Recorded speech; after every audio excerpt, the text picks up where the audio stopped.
Welcome बच्चों, हम start कर रहे हैं आज से एफएम को लेकर के।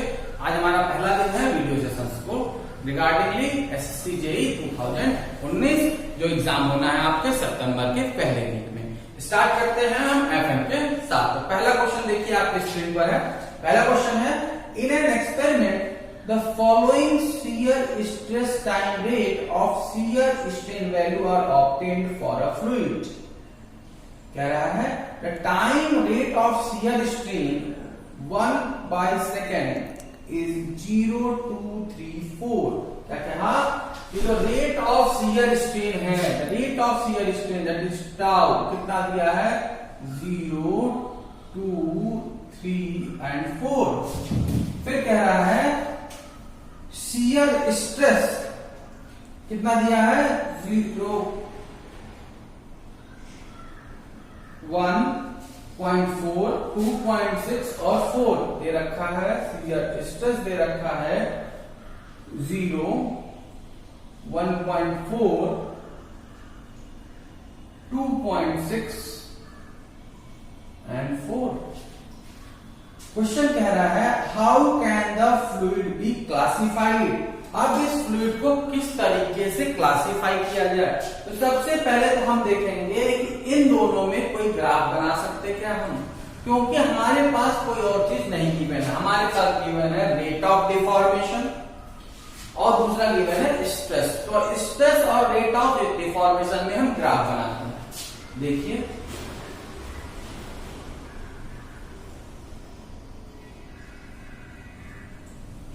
अब बात आती है स्ट्रेस और रेट ऑफ डिफॉर्मेशन। इंटरवल देख लेते हैं। हमारे पास इंटरवल है 1, 2, 3, 4, 1, 2, 3, 4। यहां वैल्यू दे रखी है 0, 2, 3, 4। दैट मीन्स इसको हम आगे बढ़ाने डॉटेड करते हैं, ग्राफ प्लॉट करने में हमें आसानी होगी। इधर वैल्यू दे रखी है 1.4, that means something like this, यहां पर आ जाएगा। फिर आ रहा है 2.6, 2 हो गया, 5 हो गया, 6 हो गया, समथिंग हियर एंड देन 4। यानी तो अपने पास इंटरसेक्टिंग पॉइंट्स ये आ गई, ये आ गई और ये आ गई। अगर हम इसे प्लॉट करें, ये ग्राफ कुछ इस तरीके का है। लीनियर ग्राफ नहीं है। लीनियर ग्राफ नहीं है दैट मीन्स क्या, ये न्यूटोनियन फ्लूइड नहीं है। न्यूटोनियन फ्लूइड कौन से होते हैं? न्यूटोनियन फ्लूइड वो होते हैं जो फॉलो करते हैं tau equals to mu du upon dy को, या फिर कह सकते हैं tau directly proportional to du by dy। This is the Newton's law of viscosity. जो इसको फॉलो करेगा वो लीनियर ग्राफ होगा। यहाँ लीनियर ग्राफ नहीं है। ये कौन सा ग्राफ हो गया? ये आपका ऑप्शन देखिए, न्यूटोनियन फ्लूइड तो नहीं है। बिंघम फ्लूइड, बिंघम प्लास्टिक कौन सा है? सेकंड ऑप्शन आपके स्क्रीन पर क्या है? Bingham plastic. बिंघम क्या होता है? वो फ्लूइड जिसको फ्लो कराने के लिए हमें क्या रिक्वायरमेंट होती है? फोर्स की रिक्वायरमेंट होती है, उसे क्या बोलेंगे? Bingham plastic. Now third is pseudo plastic. Pseudo plastic that वो फ्लूइड होते हैं जिनको फ्लो कराने में वो प्लास्टिक नहीं होते लेकिन वो बिहेव करते हैं एज अ प्लास्टिक मटेरियल, उसे बोलते हैं सूडो प्लास्टिक मटेरियल। ये क्या हो गया? Dilatant fluid. ये ग्राफ आपको क्लियर है? आप कंप्लीट ग्राफ भी देख सकते हो। डिफरेंट मटेरियल्स का ग्राफ आपको दिख रहा है कि किस तरीके से वेरी करती हैं चीजें। क्लियर है? चलिए नेक्स्ट क्वेश्चन आपके स्क्रीन पर है। The kinematic viscosity epsilon is given by the relation। The kinematic viscosity, देखो हमने पता है कि विस्कोसिटी दो तरह की हमने देखी थी, एक डायनेमिक विस्कोसिटी, दूसरी देखी हम लोगों ने काइनेमेटिक विस्कोसिटी। डायनेमिक विस्कोसिटी को डिनोट करते हैं म्यू से, काइनेमेटिक विस्कोसिटी को डिनोट करते हैं एप्सिलॉन से। तो डायनेमिक विस्कोसिटी की अगर हम बात करें, क्वेश्चन को देखते हैं। Tau directly proportional to du upon dy। जब यहां पर प्रोपोर्शनलिटी कांस्टेंट हटाते हैं तो एक कांस्टेंट आता है दैट इज म्यू, वो होता है du अपॉन dy। तो ये जो कांस्टेंट हमारे पास आया ये कहलाता है डायनामिक विस्कोसिटी। इसे बोलते हैं हम डायनामिक विस्कोसिटी। लेकिन क्वेश्चन हमसे पूछा गया है काइनेमेटिक विस्कोसिटी का। काइनेमेटिक विस्कोसिटी क्या होती है? काइनेमेटिक विस्कोसिटी को डिनोट करते हैं एप्सिलॉन से, और ये होता है mu by rho. Kinematic viscosity क्या होती है? Mu by rho. कहीं कहीं क्वेश्चंस में म्यू को लिख देता है ईटा, ये भी ध्यान रखेंगे आप कि जो एप्सिलॉन काइनेमेटिक विस्कोसिटी है वो होती है dynamic viscosity divided by density. Clear है? चलिए नेक्स्ट क्वेश्चन है आपके स्क्रीन पर। The ratio of specific weight of fluid to specific weight of standard fluid is known as. Question देखिए ध्यान से, क्वेश्चन देखिए, ऑप्शन देने आंसर देने की कोशिश करिए। नेक्स्ट क्वेश्चन है the ratio of specific weight of fluid to the specific weight of standard fluid। देखिए जब भी किसी हम स्टैंडर्ड फ्लूइड के रिस्पेक्ट में बात कर रहे होते हैं, दैट मीन्स हम बात कर रहे हैं रिलेटिव, दैट मीन्स हम बात कर रहे हैं रिलेटिव किसी के रिस्पेक्ट में।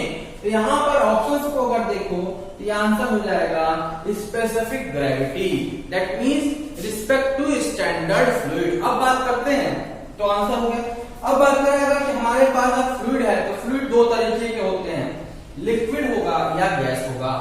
अगर फ्लूइड आपका लिक्विड है तो उस केस में जो स्टैंडर्ड फ्लूइड हम लेकर के चलते हैं वो होता है वाटर। इसके अलावा अगर हम एयर की बात करें तो स्टैंडर्ड फ्लूइड हमारा होता है नाइट्रोजन या फिर एयर।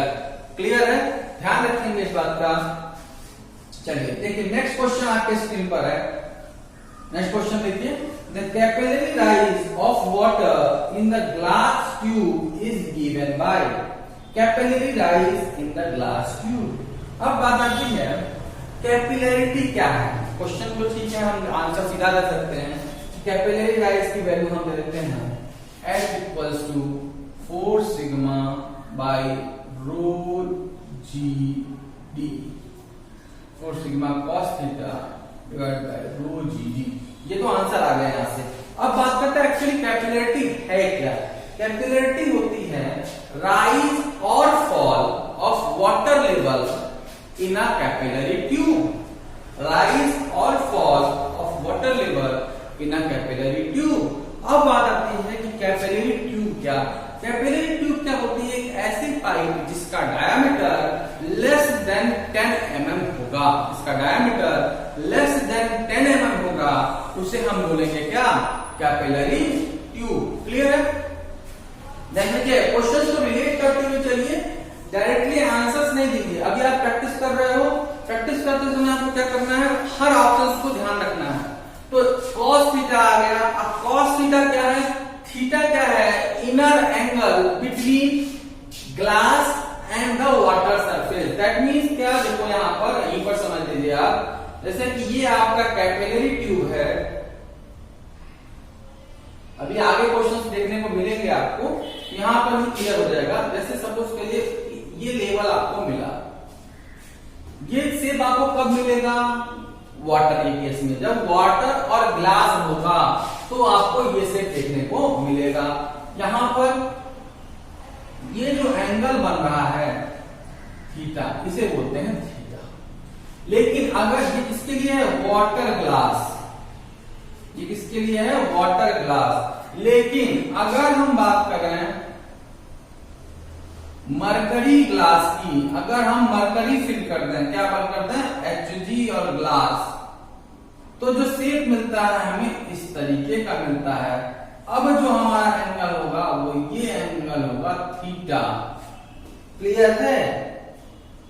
इसी वजह से हम क्या देखते हैं कि जब ग्लास में पानी फिल होता है तो वेट कर देता है, यानी वाटर ग्लास का कलर कॉम्बिनेशन है तो वेट करेगा, लेकिन मरकरी ग्लास है तो वेट नहीं करेगा। ठीक है? अब बात करें जरा एंगल की। जब हम वाटर ग्लास के एंगल की बात करें तो ये एंगल होता है अराउंड 30 से 28 डिग्री, और मरकरी ग्लास में एंगल होता है 132 डिग्री। थीटा इक्वल्स टू 0 कब होगा? थीटा 0 होता है प्योर वाटर क्लीन ग्लास के केस में। अगर हमारा पास प्योर वाटर क्लीन ग्लास होगा तो ये थीटा 0 हो जाएगा। थीटा 0 होने का मतलब है 90 cos 0 मतलब 1। दैट मीन्स जो फॉर्मूला बनेगा हमारा क्या बन जाएगा? H equals to 4 sigma rho G D. अब ऑप्शन देखो तो ऑप्शन आपके पास है कौन सा? C option. रो जी को लिख दिया गया ओमेगा, इसको लिख दिया गया ओमेगा। ये हो गया H equals to 4 sigma omega. Clear है? चलिए नेक्स्ट क्वेश्चन देखते हैं। हाँ देखिए अभी क्वेश्चन आ गया, capillary action is due to. Capillary action आया क्यों? क्या कारण है कैपिलरी एक्शन का, उसकी बात करें तो ऑप्शन देखिए आपके पास है। पहला ऑप्शन है सरफेस टेंशन। पहला ऑप्शन क्या है? Surface tension. क्या होता है सरफेस टेंशन? दो मॉलिक्यूल्स के बीच में सरफेस पर, किसके इंटरफेस पर, किसके इंटरफेस पर? वाटर और एयर के इंटरफेस पर जो स्ट्रेस लगा उसे बोला गया सरफेस टेंशन। क्लियर है? इंटरफेस पे सरफेस कैपिलरी एक्शन किस केस होता है? सरफेस टेंशन की वजह से। नेक्स्ट है कोहेशन ऑफ लिक्विड। कोहेशन मतलब क्या? सिमिलर मॉलिक्यूल्स के बीच में लगने वाला अट्रैक्शनल फोर्स, उसे बोलते हैं कोहेशन। कोहेशन भी कॉज होता है हमारा कैपिलरी का। नेक्स्ट होता है ऑप्शन देखिए एडेशन ऑफ लिक्विड। एडेशन मतलब क्या होता है? दो डिसिमिलर मॉलिक्यूल्स के बीच में लगने वाला अट्रैक्शनल फोर्स। तो क्या देखा हमने कि जो कैपिलरी एक्शन है उसके पीछे 3 कारण है। कैपिलरी एक्शन किसकी वजह से हो रहा है? कैपिलरी जो हो रही है वो 3 कारणों से हो रही है। कौन कौन से? पहला surface tension, second cohesion and third is adhesion. Clear है? नेक्स्ट क्वेश्चन देखिए। The angle of contact in case of liquid depends upon। Angle किस पर डिपेंड करेगा? अभी बात किया एंगल किस पर डिपेंड करेगा? मटेरियल का ऑप्शन देखते हैं। Nature of liquid and solid, obviously cohesion या एडिशन की बात हो रही है, नेचर मतलब यही है। नेक्स्ट है the material which exist above the free surface, obviously surface tension की बात हो रही है। लैंग्वेज में लिखा सरफेस टेंशन, यानी क्या दोनों ही ऑप्शन करेक्ट है हमारे पास। आंसर हो गया सी ऑप्शन। चलिए नेक्स्ट क्वेश्चन देखिए।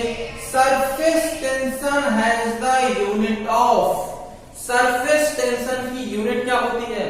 सरफेस टेंशन क्या देखा? Surface tension acts at the interface of air and water surface. That means यहां पर ये होता है सरफेस टेंशन होता है force per unit length. Force per unit length. Force की यूनिट क्या हो गई? न्यूटन। लेंथ की हो गई metre. Answer is newton per metre. Clear है? चलिए नेक्स्ट क्वेश्चन देखते हैं।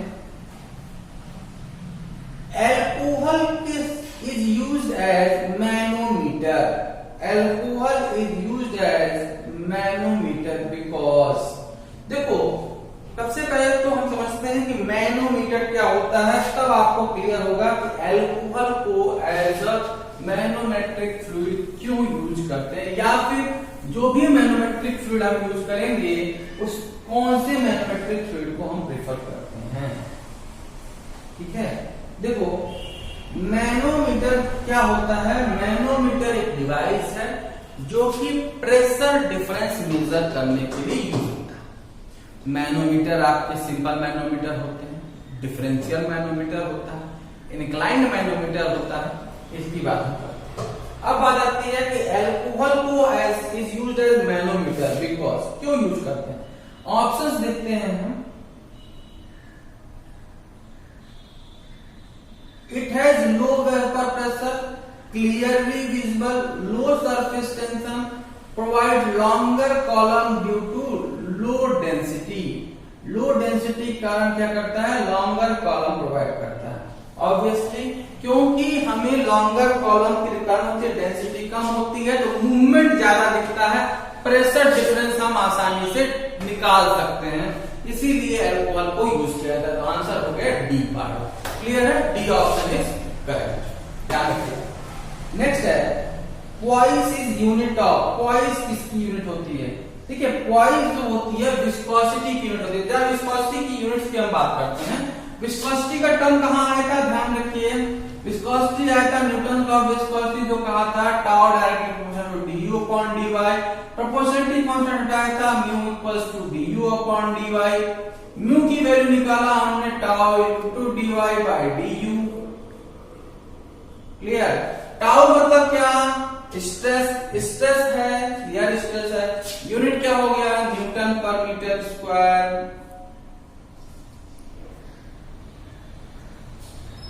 dy मतलब लेंथ यानी मीटर, du मतलब velocity that is metre per second. Unit क्या हो गई, न्यूटन सेकेंड पर मीटर स्क्वायर। यूनिट हो गई न्यूटन सेकेंड पर मीटर स्क्वायर। अगर हम इसको सीजीएस यूनिट में कन्वर्ट करें, एमकेएस यूनिट में कन्वर्ट करते हैं, तो न्यूटन क्या है, फोर्स। फोर्स मतलब क्या, मास इनटू एक्सीलरेशन। तो ये हो जाता है, ध्यान रखिए, मास मतलब केजी, एक्सीलरेशन मतलब क्या, metre per second square into second upon metre square. क्या हो गया, केजी पर मीटर सेकेंड, ये यूनिट हो गई केजी पर मीटर सेकेंड। ये कौन सी यूनिट हो गई, एमकेएस यूनिट हो गई। हमें चाहिए सीजीएस यूनिट। सीजीएस में करने के लिए क्या करेंगे, केजी को करेंगे ग्राम में, मीटर को करेंगे हम लोग किसमें, सेंटीमीटर में। तो क्या बचेगा, अगर हम इसे कन्वर्ट करें तो देखिए ये हो जाएगा 10 ग्राम पर सेंटीमीटर सेकेंड, ये आ जाएगा। कैसे किया, केजी मतलब 1000 ग्राम, मीटर मतलब 100 सेंटीमीटर, 1000 अपॉन 100 10, यानी 10 ग्राम पर सेंटीमीटर। इसी को हम लोग लिख देते हैं कंबाइंड रूप से क्वाइस। क्या लिख देते हैं, क्वाइस। क्लियर है, 10 क्वाइस लिख दिया, हो जाता है 1 केजी पर मीटर सेकेंड इक्वल्स टू 10 क्वाइस। ये टर्म कहलाता है क्वाइस। क्वाइस किसकी यूनिट हो गई, विस्कोसिटी की। कौन सी यूनिट हो गई, सीजीएस यूनिट हो गई। क्लियर है ना। चलिए नेक्स्ट क्वेश्चन देखिए, आपके पास है the branch of engineering science which deals with water at rest or in motion is called hydraulics। क्या कहलाता है, हाइड्रोलिक्स। ऑब्वियसली नेक्स्ट ऑप्शन को देखते हैं। फ्लूइड मैकेनिक्स में हम पढ़ते हैं फ्लूइड की प्रॉपर्टीज के बारे में, उसके मोशन के बारे में नहीं पढ़ रहे होते। अप्लाइड मैकेनिक्स में हम पढ़ रहे होते हैं फोर्स होती क्या है, फोर्स लगाने से इफेक्ट क्या पड़ेंगे। नेक्स्ट ऑप्शन है काइनेमेटिक्स। काइनेमेटिक्स में जब फोर्स लगाए तो किसी मशीन पर क्या इफेक्ट पड़ेगा, उसके मोशन पे क्या इफेक्ट पड़ेगा, इसके बारे में स्टडी कर रहे हो। आंसर है हाइड्रोलिक्स। नेक्स्ट क्वेश्चन है pressure inside a water droplet is given by. Pressure inside a water droplet, answer है 4 sigma by D. Pressure inside a water droplet is 4 sigma by D.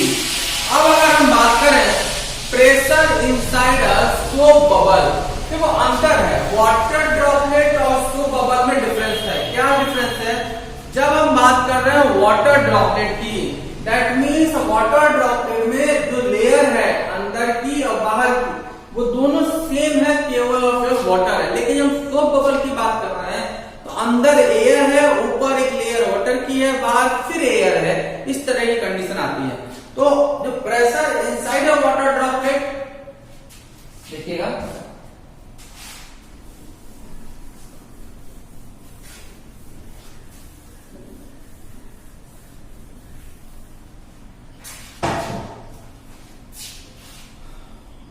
Pressure inside water कितना हो जाता है 4 sigma by D. Pressure inside soap bubble 8 sigma sigma by d, pressure inside jet 2 sigma by d। Clear है? जहां sigma क्या है surface tension, D क्या है डायामीटर। क्लियर है? चलिए नेक्स्ट क्वेश्चन देखते हैं। Rain drops are spherical because, ये क्वेश्चन कई बार पूछा गया है कि रेन ड्रॉप्स जो होती हैं वो स्फेरिकल क्यों होती है, बारिश की बूंदें गोलाकार क्यों होती हैं, क्या रीजन है इसके पीछे? तो मेन रीजन है सरफेस टेंशन। सरफेस टेंशन की वजह से जो आपकी सोप बबल वाटर ड्रॉपलेट्स होती हैं रेन ड्रॉप्स की, वो कैसे होती हैं स्फेरिकल इन शेप होती हैं। नेक्स्ट क्वेश्चन है the continuity equation is connected with continuity equation. देखिए कंटिन्यूटी इक्वेशन जो है आपकी वो कंजर्वेशन ऑफ मास पे डिपेंड करती है। किस पे डिपेंड करती है? मास फ्लो रेट पे डिपेंड करती है कि जो मास फ्लो रेट होगा वो क्या होगा कांस्टेंट रहेगा। That means the conservation of मास पर डिपेंड करती है। ठीक है, जहां से हम निकालते थे a1 b1 equals to a2 b2। Basically जब अगर हम बात करें कि अभी एक बहुत अच्छा क्वेश्चन यहां बनता है कि कंटिन्यूटी इक्वेशन है क्या, तो आगे कंजर्वेशन ऑफ मास पे डिपेंड करती है, मास पे डिपेंड कर रही है। मास होता क्या है, मतलब आप कह रहे हो m1 equals to m2 mass flow rate. Mass क्या होता है? Density into velocity. Mass density into volume, ये होता है ना ρ1 v1 वॉल्यूम और ρ2 m2 वॉल्यूम। अच्छा, वॉल्यूम क्या होता है? Area into length.